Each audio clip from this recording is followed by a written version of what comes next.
something to oblige students. That's my way. So while I grind it, go away. I mean, if it pleases you, kind sirs. Go for a walk. I'll be a couple of hours. Thanks all the same, but I'm rather keen to watch you work your grinding machine. Me too. Watch the corn go down the spout. And I'll watch the bottom as the meal comes out. That's what you think, you crafty pair. You won't catch me out, so beware. There's none to match my kind of fiddle. Just pop it out, lads, for a Jimmy Riddle. So round the back the miller sidled. The student's horse he soon unbridled. Like the clap as he went over the gate, eagerly sniffing the air for a mate. All afternoon fat Simpkins toiled, the students unaware that they had been foiled. They watched him as the corn was ground, never daring to look round.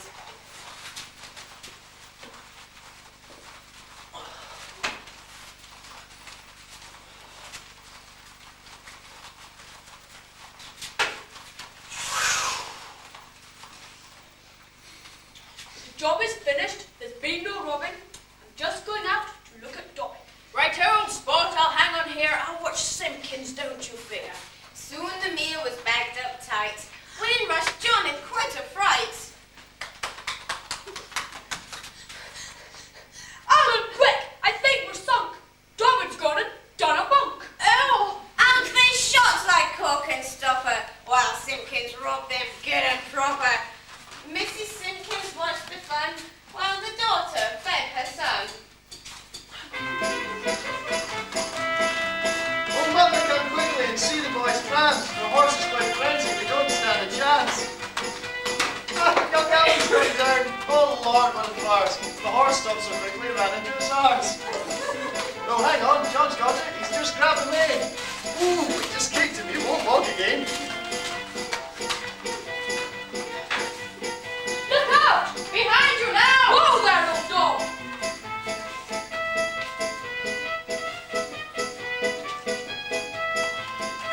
Oh, you missed it! It's your fault! Oh, shut your gob! They're off again running. Now his trousers are down. John's been caught by the sleeves of his gown. Oh, you could never believe it. They caught it at last. Oh, I never knew students could run quite so fast. They surely must be bruised and battered. In fact, they look completely knackered. Now then, lads, enjoy the chase. You've got horse muck on your face. You've lost the trousers off your bum. You won't have cop it from your mum. Come, let's get the corn and go. You take this and I'll... Oh, no! What's up, lads? Well, where's our corn? You don't mean to tell me some of it's gone? Times are bad, all this rape and pillage. There's a rough lot live in this here village. We've caught the nag, but lost the grain. The miller's done us yet again. It's too late now to set off back. We'll have to stay the night, dear Jack. It's dashed bad luck we're in this plight. Do you think there's a chance of a room for the night? A room? I'm afraid I haven't any. What's this I see? A penny. Some food? Perhaps. A drink? Could be. How much? It'll cost a pretty. That's more like it. I hate animosity. Where would we be without generosity? Come in, lads. That was your fault. I don't realise.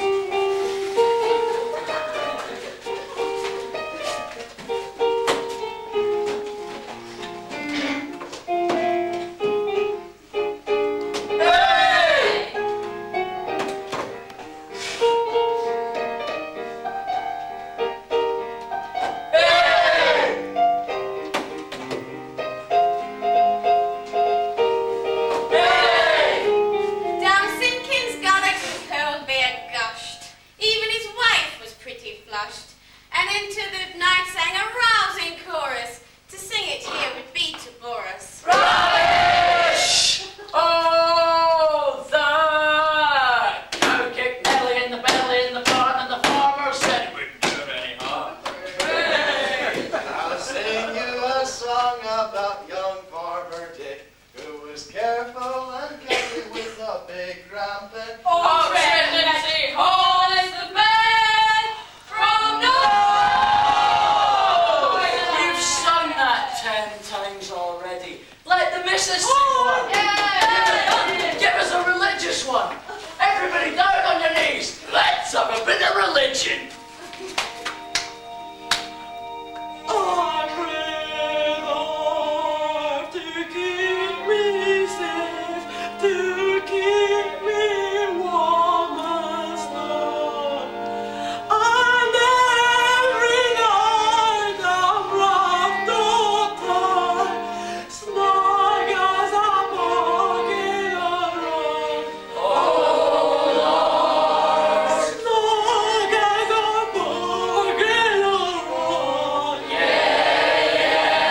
enough to take us all. She's on the left, we're in the middle, you're by the wall. Forthwith the fivesome did retire, and the miller he soon expired. Then his wife began to snooze. Of course they'd had a lot of booze. The maid soon reached the land of Nod. She was sleeping on her Todd. No need to worry about the tiny tot. He was tucked up in his little cot. But John and Alan lay awake. The miller's snores made such a quake. I'll get my own back on that ass. I'm going to jump upon his lass. Careful, Alan. Stealthy as a stunt. If he wakes up, you'll cut your throat. He'll never wake. He's quite pie-eyed. I'll wager she's a damn good ride. So out of bed bold Alan crept. Upon the maid he soon leapt. The miller didn't hear them jump as the lusty pair began to thump.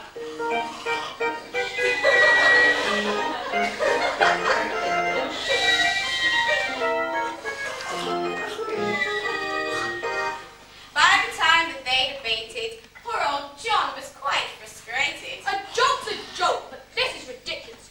I feel a right fool on there, Bob Nicholas.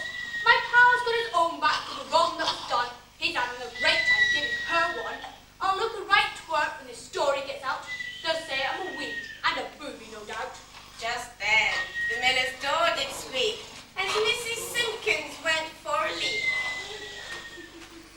I've watched my pal enjoying his play. Now it's my turn to get my end away. I'll put their cot beside my bed. Then she'll get in me instead.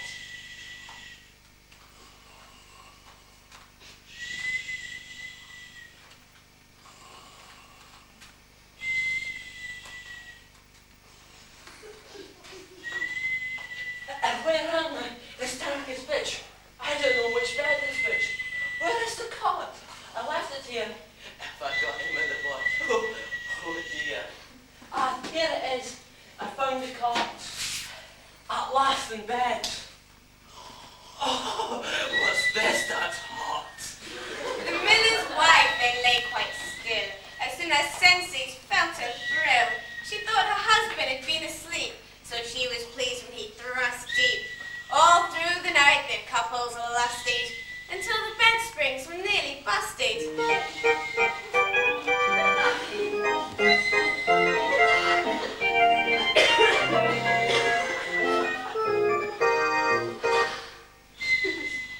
Oh dear, Molly, it's getting light. You were jolly good. Do you feel all right? Oh yes, thanks, Ellen. I've learned a lot. I'd like some more, but we'd better not. Oh, by the way, the corn my father thieved. It's behind the door. Don't forget it. You'll be right, Dave. Thank you, Molly, for what you said. But now I'd best get back to my own bed.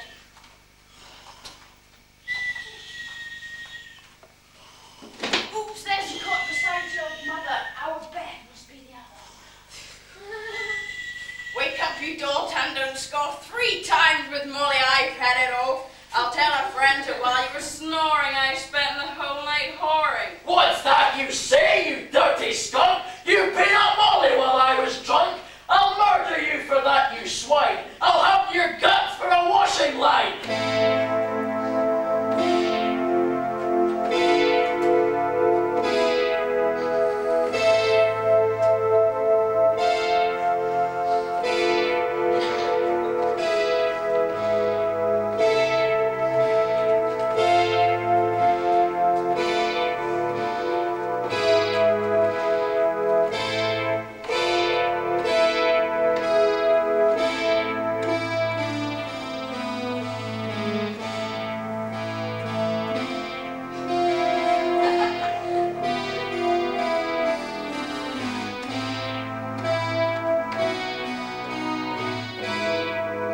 Soon Alan was caught by his Adam's apple. The fists were flaying in a furious battle. Then Alan punched the miller's snout, and all down his nightshirt blood poured out. Simon, wake up! Those boys are fighting! What a night has been quite exciting! She could just see the shapes of the battling two, not clear enough to know who was who, and beginning to give Alan a blow to the head. It was the miller's colleague, Swoop, received it instead, and down he went. I'm going to die! So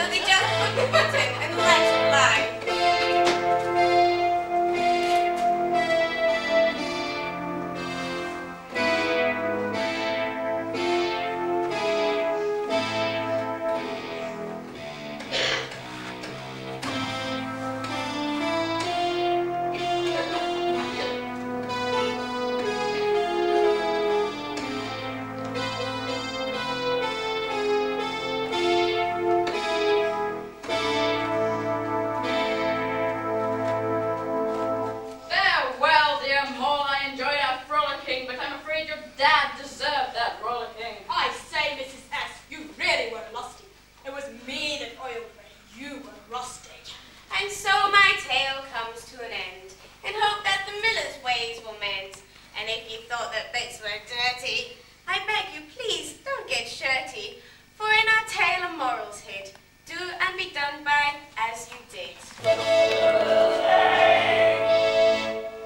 Ladies and gentlemen, the Reeves.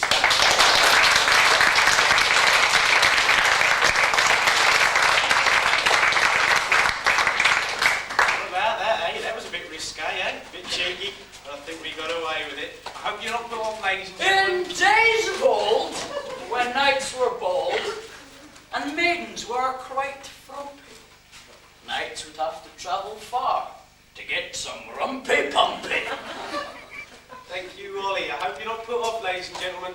You can't go away because there is Camp Now, ladies and gentlemen, a bit of a change of pace for you now in both style and content. What price true love, eh? What price true love? Well, the Franklin's someone that might be able to tell you. In the words of old Jeff himself, a Franklin was in the company, his beard was as white as a daisy. His complexion was sanguine, he was partial to wine in the early morning. At the county sessions he was lord and sire, and he'd been elected for the shire. A dagger and a purse made of silk hung from his girdle, white as milk. Sheriff and auditor he'd been, and yet he was the finest example of the county set. Ladies and gentlemen, the Franklin's tale.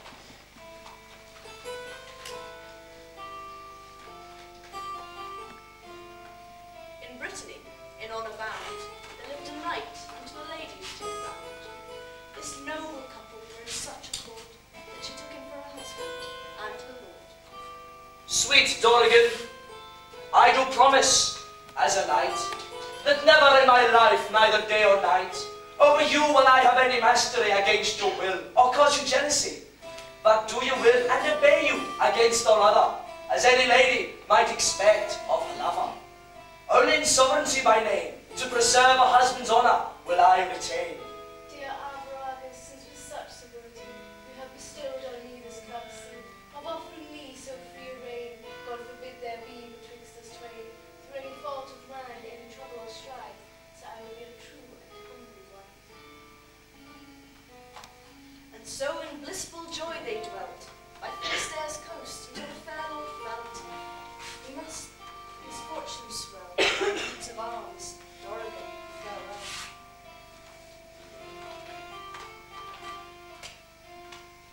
Each day is as eternity that we are parted by the sea. O blessed Lord that sits above, I pray you guard my own sweet love. And when he does return to port, let him not upon the rocks get caught. Those fiendish rocks that haunt my every day, those crags where many ships are led astray. The fear that in my heart does dwell, prays that those rocks be sunk in hell. Dear lady, why this somber attitude? Every day you spend in solitude. I beg you, let me ease your sorrow. Join our party on the morrow. Your husband's gone. I won't deny it, but have some fun. Why don't you try it? So Dorigan at last relented, and with misgivings she consented. Next day saw her at the dance.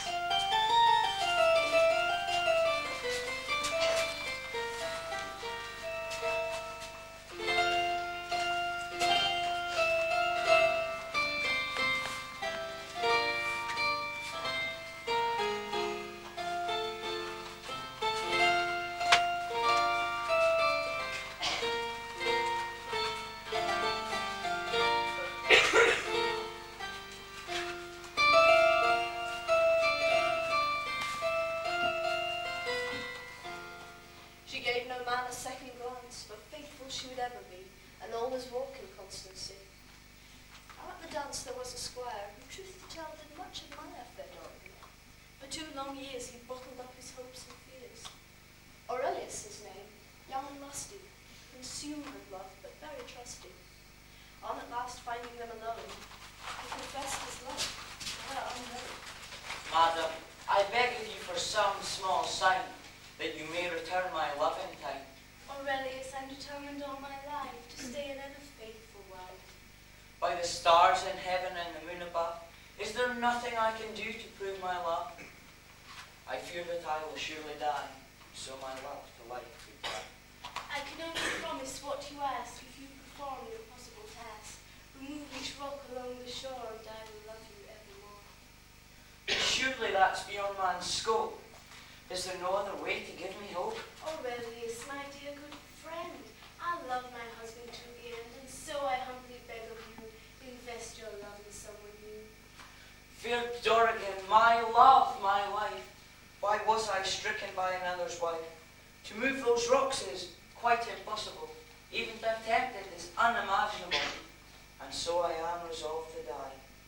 Oh, help me please, you gods on high. With this the poor man lost his senses, and to his bed was taken thence. His brother sought to find a cure, but nothing helped this unloved woman. His emotions drove him to distraction, until his brother forced some action. Together they travelled far and wide, seeking help on every side. Until at last they came across a mystic, very skillful mystic. They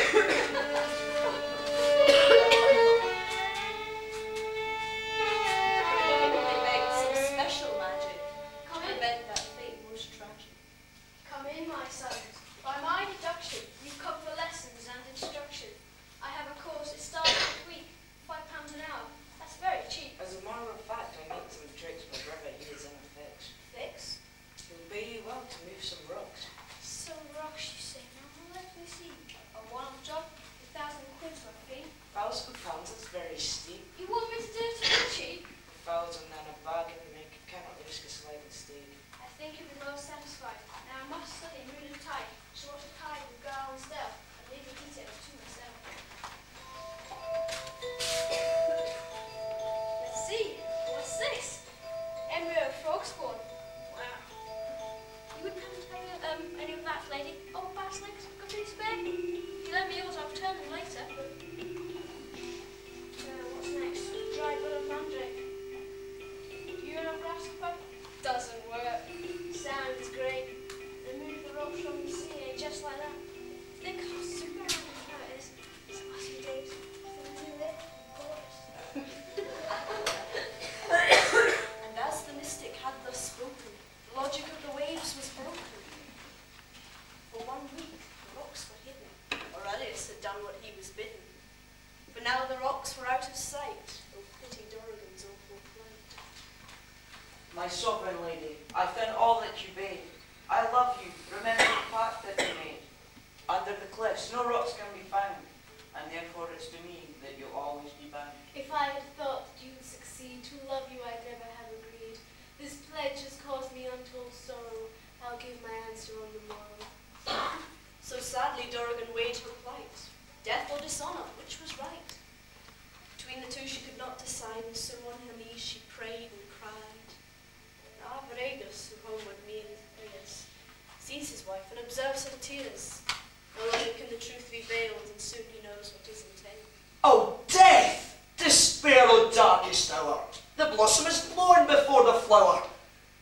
But honour and truth hold sway in life, and so farewell, my love, my wife. When Aurelius received her word, and saw what sorrow within her stirred, he marvelled at her husband's will, and guilt within his heart did fill. Madam, say to your lord Arboretus, that since I recognise his nobleness to you, and in seeing your distress, that he prefers the taints and shame incurred, that with me you should break your word. I myself would rather suffer pain than ever hurt you and your lord again. From our bond I now release you, and will depart, so may it please you, knowing you the best and truest wife that ever yet I knew in all my life. Now all you ladies, tell me true, which seemed the noblest act to you? Aurelius, Averegus, or his wife, who owed the greatest debt to life? Ladies and gentlemen, the French.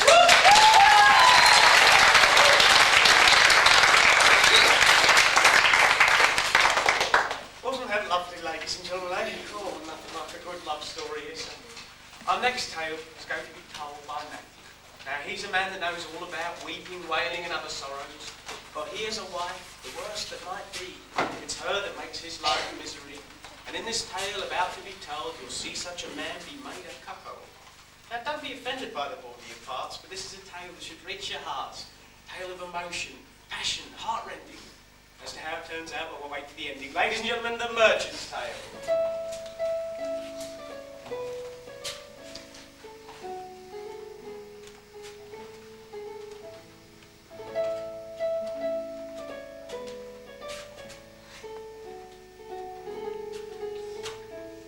In Lombardy, there's a place called Pavia, where once lived a knight of good behaviour, exceedingly rich, a bachelor bold, no wench and wife is seek to sow, and yet he was quite hetero. On the shelf he was, high and dry. His name was January, I don't know why. Well on in age he was, 60 years old. One day he had a change of heart, and summoned his friend, these words to impart. Dear Justinus, before it's too late, I've decided I'm going to take me a mate. I need a young wife to prove I'm a man. I'm going to need all the help that I can, and therefore, my friend, don't alter my course, but give me assistance, my wishes endorse. I've known you well these many years, and though not wishing to create fears, I feel it my duty as a friend to what if possible lend to what you propose. Not that I think the matter's closed. I'm not a pessimist, the one to push, nor do I beat about the bush. There's pros and cons to contemplate, for and against to articulate. Come on, Justinus, don't waffle about. I don't see the problem, there's no cause for doubt. What's left of my ardour, I don't want to waste it. The pleasure of wedlock, I'm determined to taste it.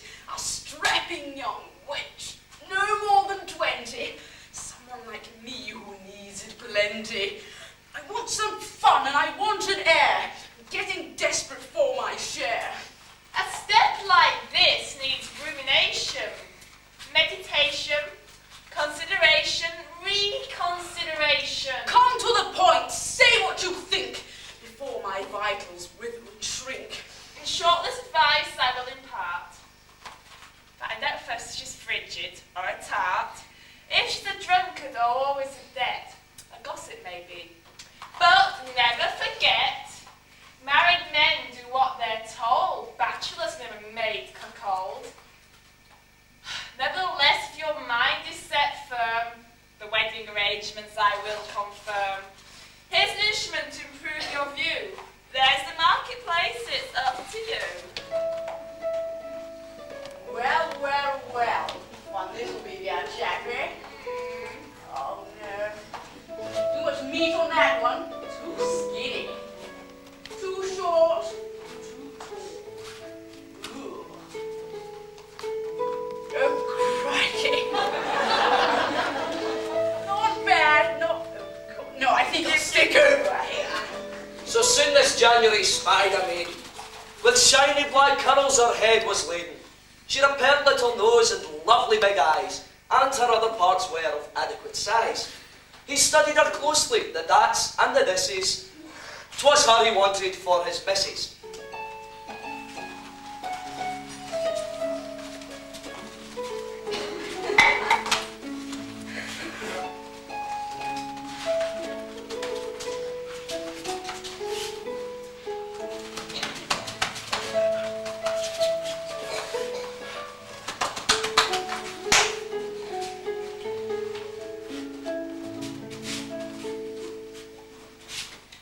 The girl had barely a chance to speak. The wedding took place within the week.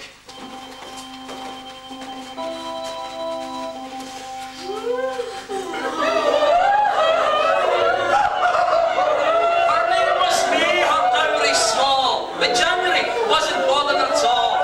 He signed to her his golden land, overjoyed to have won her hand.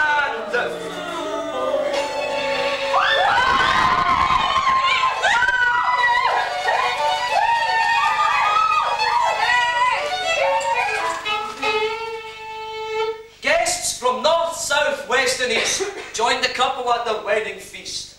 Music played the whole night long, dancing, drinking, feast and song.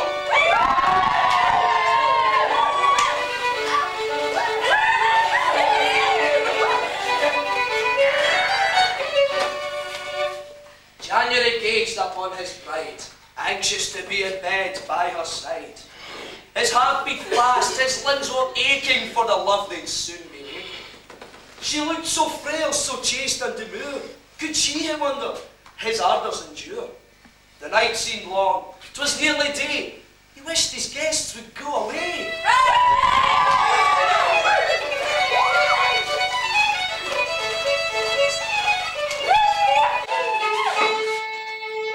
For them, this was a night of fun, for all that is, excepting one. His servant, Damien, faithful and true, he never smiled the whole night through. We'll talk of him later, but suffice to say, he was head over heels in love with me.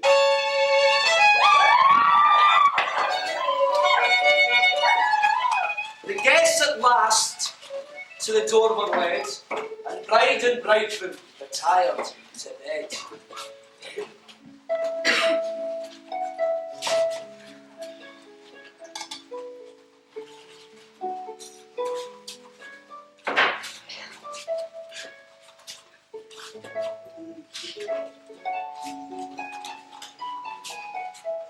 Before he climbed between the sheets, he prepared himself for the treat of treats. With perfume stimulants his feet he doused, just to make sure that she'd be aroused.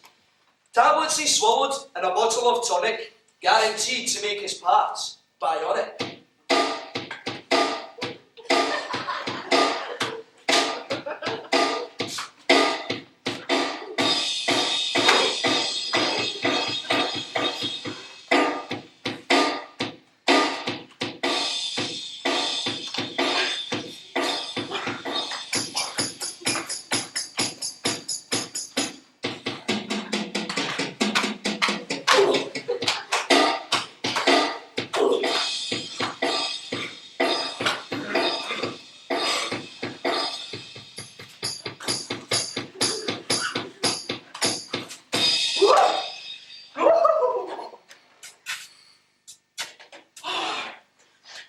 My sweet, my darling thing, oh, what pleasure this night will bring.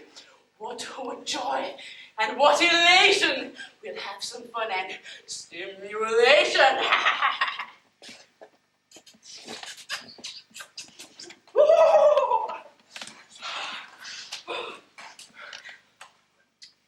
Can you, dear? All this toing and throwing doesn't in the least bit get me going. You're young, my dear. I know what I'm doing. You mustn't hurry when you're wooing. I'm all for that. I did my prime. But how much longer? It's breakfast time. Oh, goody. Breakfast in bed. Oh, the joys of being wed.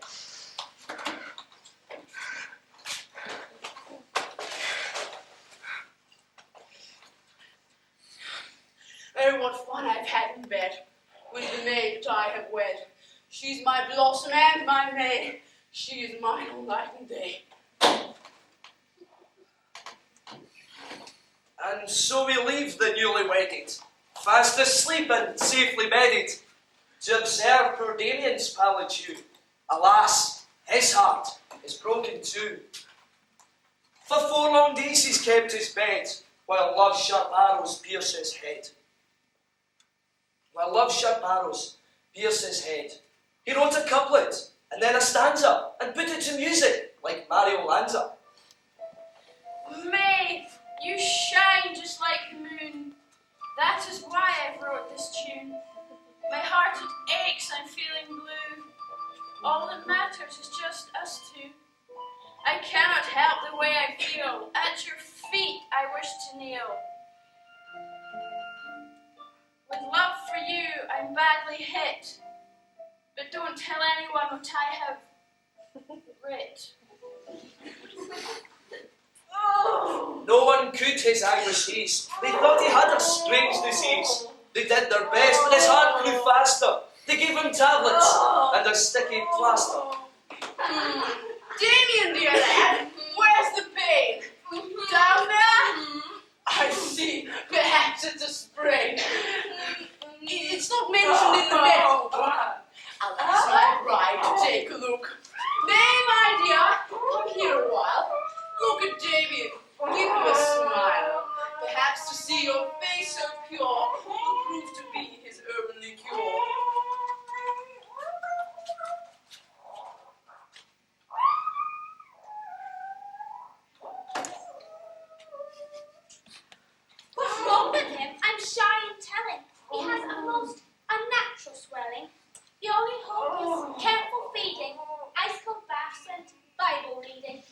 Without a single person knowing, Damien deftly passed his poem. It made the young lad places his trust as she popped it down her bust. The couple then to bed retired, as he his passions stoked and fired.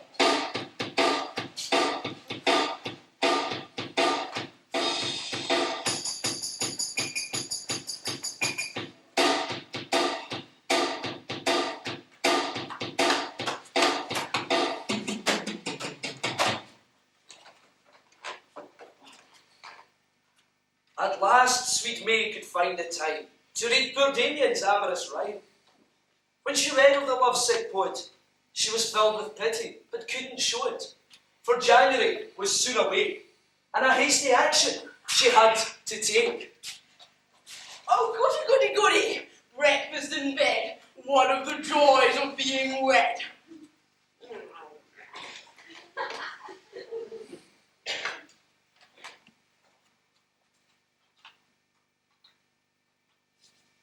Damien, dear, can you hear my voice?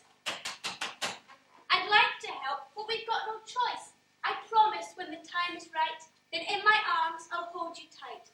I beg you, please, upon my knee, please cheer up and trust in me. Damien's recovery was now complete.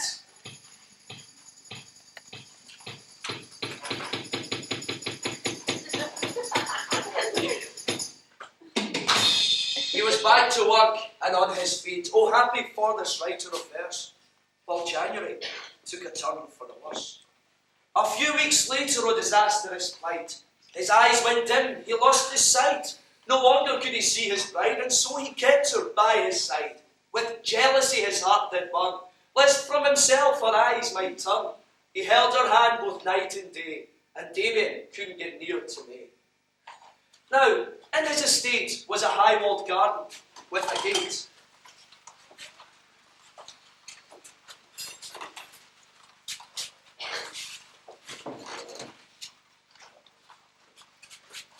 The gate. Concealed it was from human view, where they would sport the whole night through. What games they'd play these newlyweds, romping in the flower beds.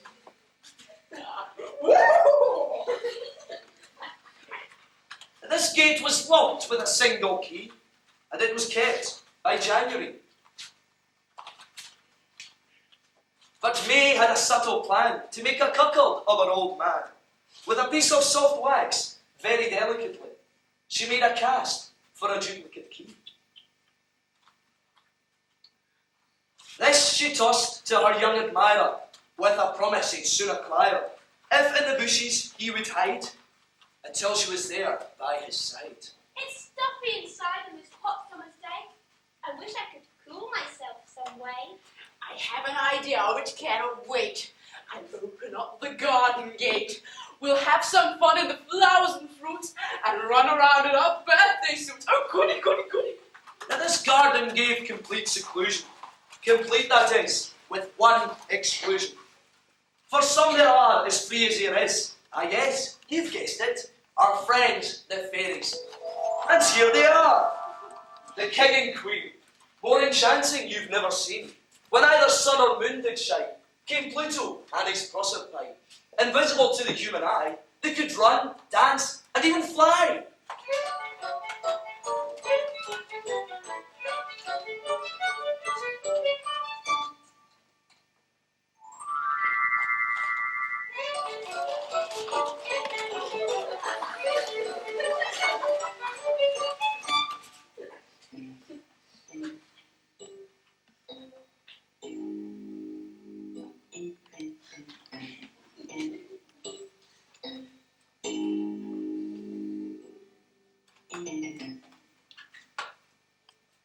Pluto here.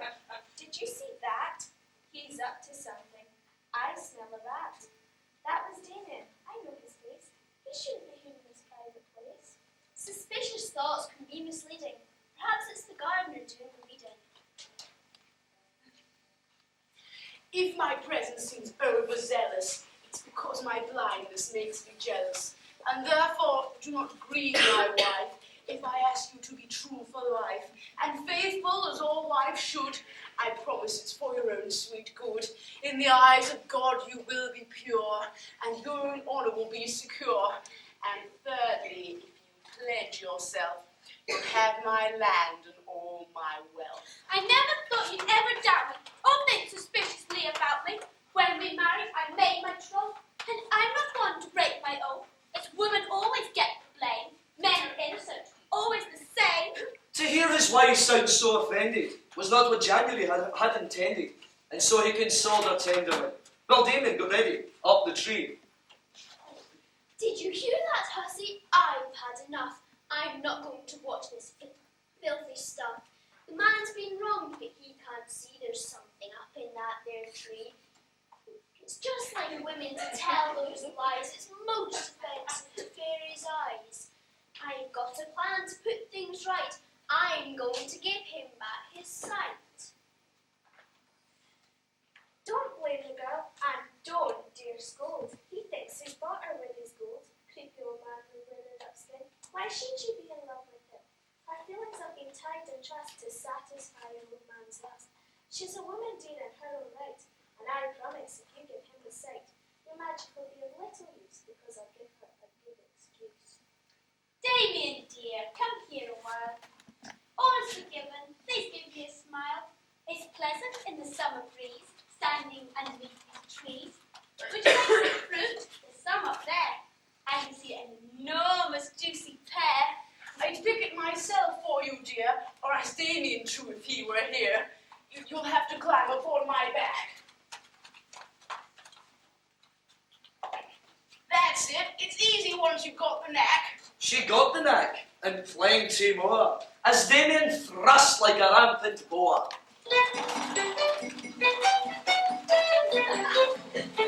And all the orchards lush and green, never a spruit like this been seen.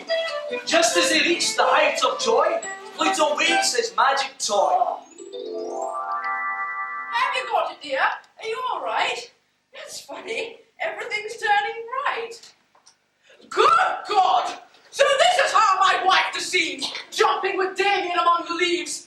Stop it at once, you filthy flirts! Or else I'll hit you where it hurts. For this disgusting recreation, I think you owe an explanation. That surprised her two lovebirds. See how May is lost for words, but not for long is she left to stutter, as Proserpine gives her words to utter. I don't think I like your attitude. That's a fine way to show your gratitude. It's due to a dream I had last night that I have just restored your sight. I was told to find Damien in a train. Got your sight back thanks to me. Don't give me that fiddle faddle. I saw him riding in the saddle. What a ridiculous anecdote. I haven't come off a banana boat. You've got your sight back, that is true. The rest you imagined is nothing new. Always when men restore their sight, they don't at first quite see all right. Forget whatever you thought you saw. It was your imagination, nothing more. Be grateful you've been blessed in life with a faithful, true, devoted wife. To say such things is very hateful. You really seem to be ungrateful. I'm sorry, dear, for what I thought. The sudden brightness made me fraught. I see now what you said is true. To you and Damien, my thanks are due. And so ends this tale of a man and his bride. Some will take his, and others her side. As for me, I'll take the simplest way there is, and leave it to those scheming fairies. Listen, you men, whatever you do, never trust women to be faithful to you. They'll lie and deceive you with their dirty tricks, just so they can get their kicks. Well, that's a charming thing to tell, and quite untrue, as you know well. If men want our body without our mind, they'll be paid back in their own kind. A word of advice, begging your pardon. Beware of fairies in your garden.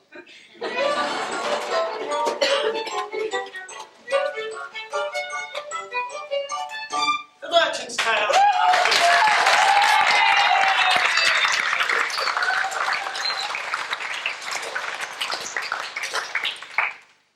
Who was looking at the tree then, eh? Come on. I saw you, you were looking at the tree. Speak to you later, mother. Anyway, we've got to move on now because there is More to come! The next tale is going to be told by Jenny. Now, Jenny has a lovely voice, so she's going to sing a tale for us But before you get carried away with any visions of beauty, let's see what chore she set about. A cook they had with them, more than nonce, to boil the chicken with the marrow bones. She could roast, seed, boil and fry, cook a good stew or bake a good pie. It was a pity, unfortunately, that she had gangrene on her knee, an open sore yellow with pus, and a blancmange custard was delicious. Ladies and gentlemen, hold on to your dinners, it's the cook's tale.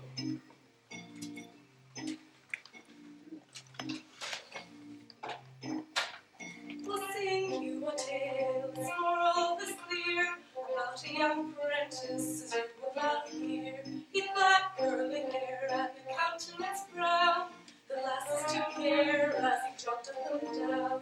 Up away, he's no good, as gay as a goldfinch in the wood. Dance the jig and jump for joy, pretty working, he's the boy with the wench who sees a level. Take the pocket in your revel.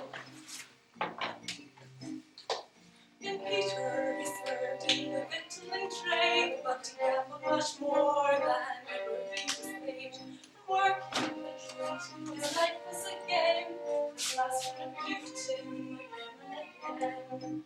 Up away, they sang, and we and he sang. Dance the jig and jump for joy, pretty working, he's the boy with the wench who sees a level. Take the pocket in your revel.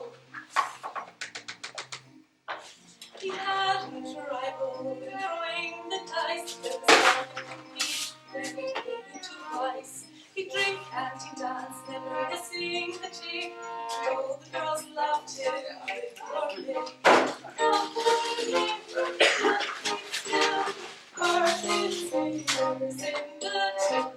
Dance the jig and jump for joy, pretty working, he's the boy with the wench who sees a level. Take the pocket in your revel. His master sat down and he started to think. His other apprentices would want the drink. If there's not an apple in the store, roll it out before it melts and pour. Oh, don't come back, over is what the sack. Dance the jig and jump for joy, pretty working, he's the boy with the wench who sees a level. Take the pocket in your revel. Ladies and gentlemen, the cook's tale.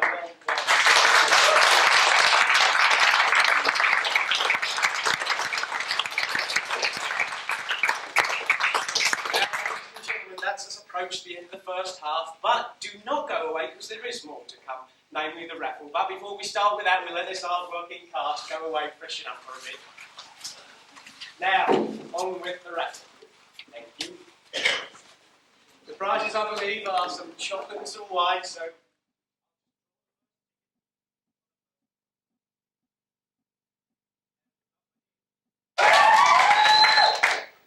Welcome back, ladies and gentlemen. Glad you didn't go away, because there is more to come! Now, I hope you enjoyed your interval, and I hope you spent it thinking about the tales you saw in the first half, because you will be judging them later. But moving swiftly onwards onto our next... In days of old, when knights were bold, life was none too hurried. In fields they'd prance with rampant lance, and the sheep were bloody worried.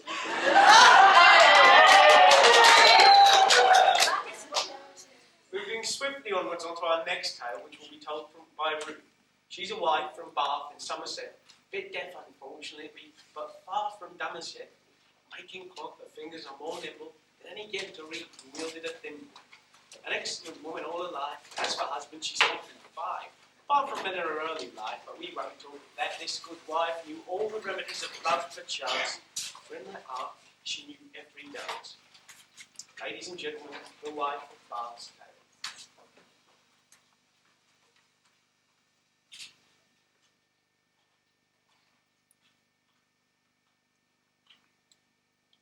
My tale takes place in days of yore, when fairies ruled from shore to shore. Elves and sprites of many kinds made mockery of people's minds. Once there was in days gone by a handsome knight with roving eye. Whilst walking in the summer's air, beheld a maiden, very fair. He tempted her with words of chivalry, but she resolved to keep her chastity. She fought and strove to save her treasure, but soon, by force, he took his pleasure. And thus the poor girl's flower was plucked. This scene we dare not reconstruct. Throughout the land there came a cry, to rape is wrong, this knight must die. To court he came to stand his trial, for failing to exercise self-denial.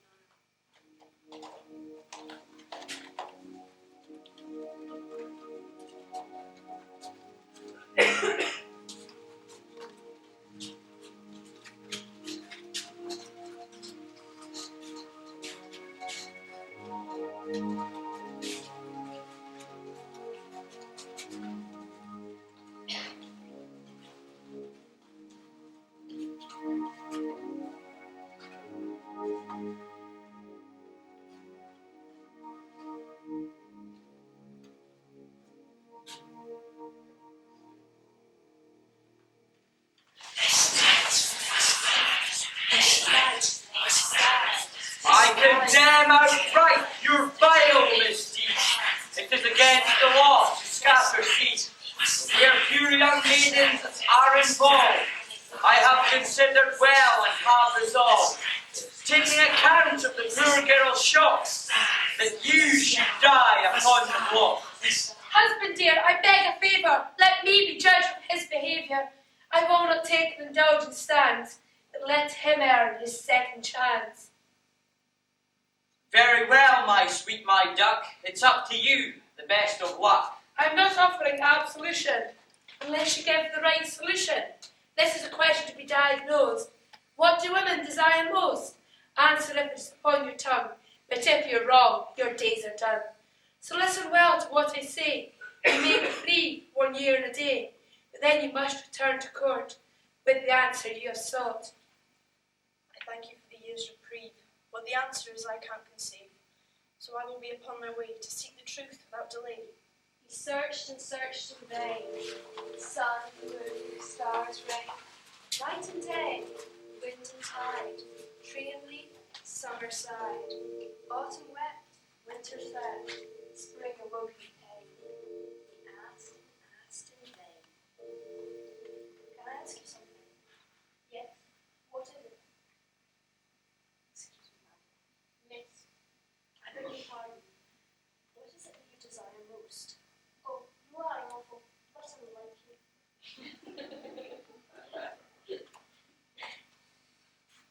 Hello? Hello, soldier. Can I ask you something? What do you desire most? Yes. It's very hard. Getting one. Lots of clothes. Clothing.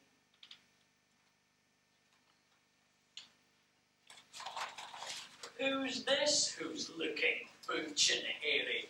I hope it's the new man from the dairy.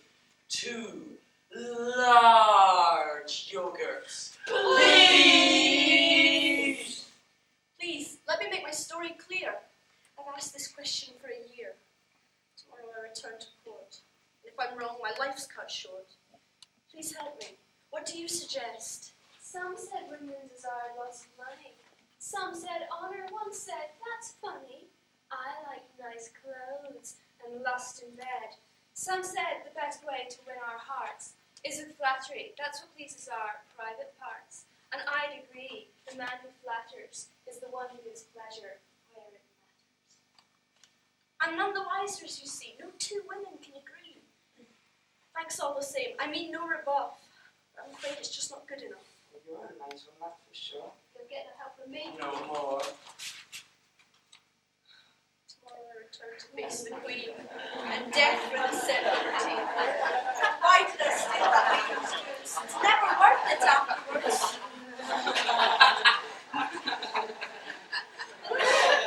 Just sing something cheering.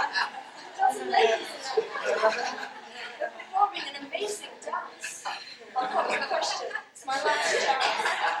Hello? What happened? There's no smoke. You vanished. Went up in smoke. There's no one left save an ugly hag. She's coming closer. What a bag! Young man, I'm here to help you out. I'm old enough to know what life's about. Dear mother, come what may. I am dead if I can say what it is that women most desire. If you can enlighten me, I'll pay your hire. You must promise. Give me your hand. I'll make a request very soon, and you must do it. If it's within your might, I'll answer your question before tonight. Here's my hand. I agree to that. In that case, I'll eat my hat if you're not saved. Cross my heart and hope to die. The Queen would say the same as I. This compact seal then off they sped towards the court to save his head.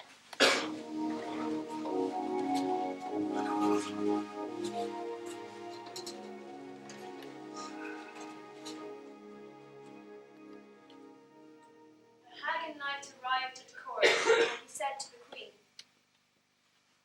Here I am. I've kept my word. The answer if it please you, ma'am. I'm glad to see you've kept your date. Give the answer, then you'll know your fate. The answer is this, your majesty. All a woman wants is sovereignty. To rule husband, home, lover, heart, queen and mistress from the start. in all the court everyone was agreed, the knight had saved his life indeed. That's it, now feeble hearts will all awake, and no more maids by force shall take. Excuse me, ma'am, before you go. I think there's something you ought to know. I gave the answer to this knight on condition that he saw me right. We're all agreed I've saved his life. Now he must take me for his wife. Surely this is fun you're poking. Marry you must be joking. I know I said I'd grant your wish, but you're not exactly a tasty dish. Think again, ask me another. You're old enough to be my mother. If this be true, and you gave it your own, then you should surely plight your troth. It's thanks to me that you're not dead. Now take me to the nuptial bed. And in the end the knight submitted, for soon in wedlock they were knitted.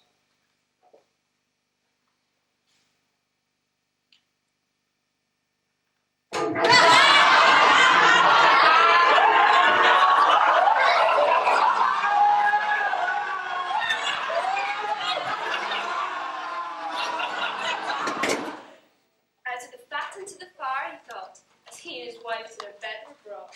He wallowed about and he tossed and he turned, while his wife was waiting for the pleasure she had.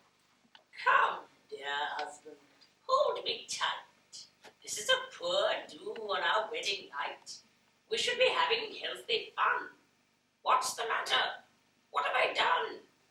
It's not that you've committed sin, it's what you are. A hag with a hairy chin. You're old, common, ugly, poor. You're an old boot. Do you want any more? Well, this is charming. On our wedding night, I think we could be a bit more polite. You just said I was foul and old. Well, you certainly won't be made a cuckold.